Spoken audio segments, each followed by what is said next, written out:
Josh Handt for Lifestyle Locker Radio. This is episode 156. This is the Race to 100, episode 16. This is the final episode for this journey of the Marathon Marathon. We have the best guest we've ever had. I hope you're all ready. This is my wife, Meredith Handt, so welcome. Thank you. So what she's going to do, she's going to give some awesome insight to how the other side of the race looked and how the training, all of these things. I want her to share some of that. And she'll also, this is going to be good for those of you that are spouse teams. It doesn't make a difference who's doing an event or training, and if whether it's a man, woman, it doesn't make a difference. But this is great because this is part of building a relationship and having a relationship that's sustainable for this type of event, because they are time consuming, and this can put a strain on the relationship. So I want to make sure everybody kind of pays attention here, because we want to make sure you're going to win. We don't want you to lose in this process. So I'm going to share with you, I want to do first a little quick update on my knee. So my knee, here's the MRI report, here's the impression, knee effusion. So, right, we got fluid in the knee, medial meniscus tears, sprain of the fibular collateral ligament with a lateral soft tissue swelling.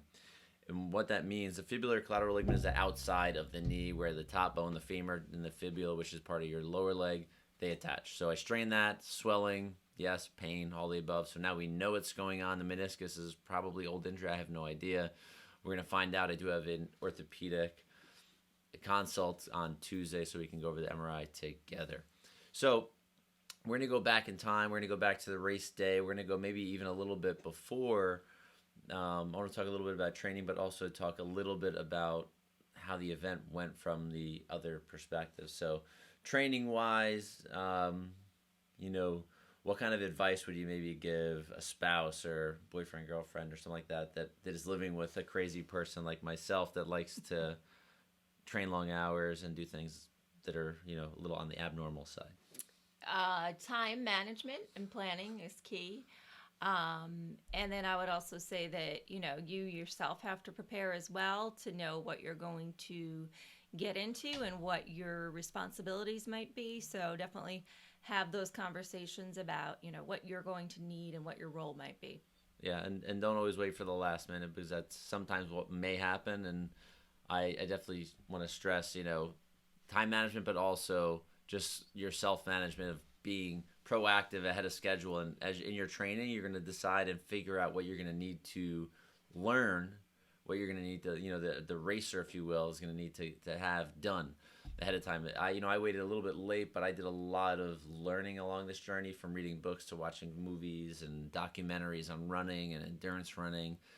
I maybe have an advantage or had an advantage over guys and gals that are running, 20 years ago doing these ultra marathons when they were like this random crazy thing. So do some of your research if you want, and it's going to help you think about food and fuel and everything. So that's the training side. So they all heard the last episode on, how my marathon went for me, and I, thanking the team and all this stuff. But from your perspective, when we set up, it was me, you, your mom's boyfriend, Sam. So it's Ginny and Sam, right? They had this huge truck camper, so they set up like the home base, right? Like this was like our home base, and we had my truck loaded with gear, which was enough for looked like a freaking week vacation. But this was all food and fuel and maybe a tent if it was raining and other things like that. So what was your perspective just on that initial part of the event?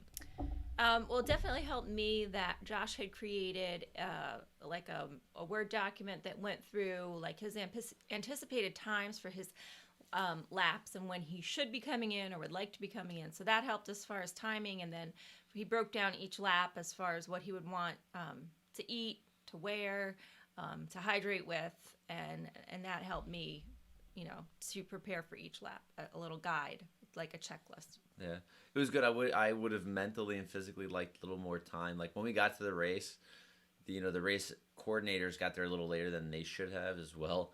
But we got there and we're just setting stuff up and taking my time. It was, 30, 34 degrees. It was pretty chilly when we were setting up. And, I remember just looking at my watch going, holy crap, the race is starting in 5 minutes or something like that. And we all kind of had to hustle and go. So once the race was started, how did it look from the other side? As far as not how was I running, but, how easy was it to organize things and figure things out once everything started? Well, once you headed out on your first lap, that was my time to really get acquainted with where things were because Josh had prepared them the night and the day before. And so I was just kind of investigating into the different bins and whatnot to see where things were. There came a point where I couldn't find a specific item that he wanted. And I literally ended up just saying to myself, like, how would Josh think? And then I Right. found it. Very well hidden. But I knew where it was probably, but yeah, for sure. But no, I mean, it was a lot of anticipation on my part, really thinking like he would think, and making sure I was at the checkpoint in enough time, always giving myself enough time to be there well in advance of when he came through. Also, bring anything he had written down on the checklist for that point in time, but use common sense to anticipate his needs. yeah, that's key. Knowing the person you're with, because as I was prepping my list, I could only think what I could think of. But usually, the other half in your life, your spouse, your boyfriend, girlfriend, whatever it may be, family, they're gonna know a little more about you than you may even think they know, and just kind of have that anticipation, everything ready to move forward. So as we're going through the race, I heard about the injury, obviously. When did you start? And I know we mentioned before we don't have like the exact, but when did you start to notice, you know, things were a little bizarre around? It was around, let's say, mile 20, but Josh had used the walkie-talkie to let us know that he needed a knee wrap, which was not a good sign for me. But I brought it to him and we helped him with it, and I hoped that that would literally give him the support that he would need to carry through. The next lap he returned, and I could tell that things had not improved. Although I think it was the next lap, his attitude was a little bit better. So then I was hopeful again. But, as he continued to come through, I could see him deteriorating. I could see it in his gait, in his face, in his whole demeanor. So really, I had to make sure that I wasn't conveying anything to him. I knew if he needed to stop, it would be on his terms, and he would only stop when the pain got to be unbearable. And, nothing I could say or do or should say or do would change that. So, I just tried to maintain a positive mindset and, what will be, and, just provide whatever I could to keep him going, as long as he needed to. Yeah, and we this is actually, for those that you're not gonna all know this, but we just did this recording before. This is number 2. That little microphone error. So I don't want to miss some of the good, important things that she spoke about or I spoke about. And you mentioned like key things were happening. Key people were showing up Right. as the event was progressing. Hours and hours into the event. Like, talk about that. That was Okay. kind of neat. So I was just saying that it seemed, that people showed up when they needed to be there and when they should be there. We had family there, motivating Josh, cheering him on, providing a little comic relief. We had my brother-in-law and sister-in-law and our nephews there running around, and my mom and her boyfriend, and we had made signs. So that was a great way to kick things off. And then, some of our friends had shown up later on that provided some first aid when needed and chiropractic adjustments. And both of those people also being, ultra runners themselves. So they had that experience, which was helpful to me and, of course, helpful to Josh. So, Yeah, it was really great. Having like obviously the base camp set up, and initially that was really cool, knowing that if I needed to stop, if the weather changed, if I needed to change clothes right away, I could have an indoor space for a minute or two to go change and run back out. And then also, like we said, having some of that comic relief with my nephew Jack running alongside with me as I'm getting ready to go through going through the checkpoint. And as I'm leaving, him and my brother-in-law were running, but Jack was by himself, and just watching him like run on the grass trying to keep up with me at 2 years old was a little difficult. But face planting in the grass, I mean, it was fun. And then everybody, they ended up leaving. I mean, for me, time was moving at a different pace in the world, in my mind, and I didn't realize how many hours had gone by. But then our friend Tom showed up, the chiropractor. I was able to get adjusted, which was so cool. He was there with his girlfriend, so they were able to hang out and have a good time as well, because as cool as it is having a crew, most of the time they're not with you, right? It's like being like at a NASCAR race or Le Mans race or something. They're going in, and the team shows up and fixes you, if you will, and then sends you on your way so you can keep spinning, keep moving. And then John shows up, who's been on the show before. He did that 50-mile Go Ruck with me. Super smart guy, and I was grateful to have him as an athletic trainer to say, hey, listen, your knee's pretty screwed up. Let me help the wrap. Let me do it right. Let me do all this stuff. And it was neat to see that the universe paid attention. It was kind of, now I think of it that way, it was really neat to do that. And he was there to deal with the feet, which is something I don't do. Yeah. So, and I don't remember if everybody's seen those pictures. We'll share some of those pictures with you. But what was really interesting, and now I think about this in hindsight, things show up for the right reason at the right time. And I could not have planned when Tom showed up. It was perfect. I could not have planned when John showed up. It was just perfect. And even in the beginning, having those initial boosts of like encouragement and seeing family, the motivation was really great. And something that I want to share that I think is super important is when you're doing a long-term event, maybe not a 5K, right? This is going to be something marathon plus. Having this checklist, having some really good organization is really crucial for the crew captain. Right, and Meredith did a pretty awesome job in this. I didn't ask for this, but she figured it out lap one, like what needed to happen. So talk to everybody how you started to organize things and plan for things and figure things out and know like when things were getting bad, because you're able to track the problem also. Sure. So I had, sheets of paper, and each sheet of paper I would write down how many laps were left and record that for myself. I'd write down his time in and then his time back out on the course, and then how much time I would anticipate the next lap taking. Of course, I'd always do the fastest estimation just to make sure I was there in enough time. And just really keeping track of the time was important for me. I also wrote down anything he consumed, anything he took with him. It was important for me to also note any comments he made because I knew the time would come when we'd be having these conversations and there'd be a lot of questions. When did this happen? When did I say that? When did I need that?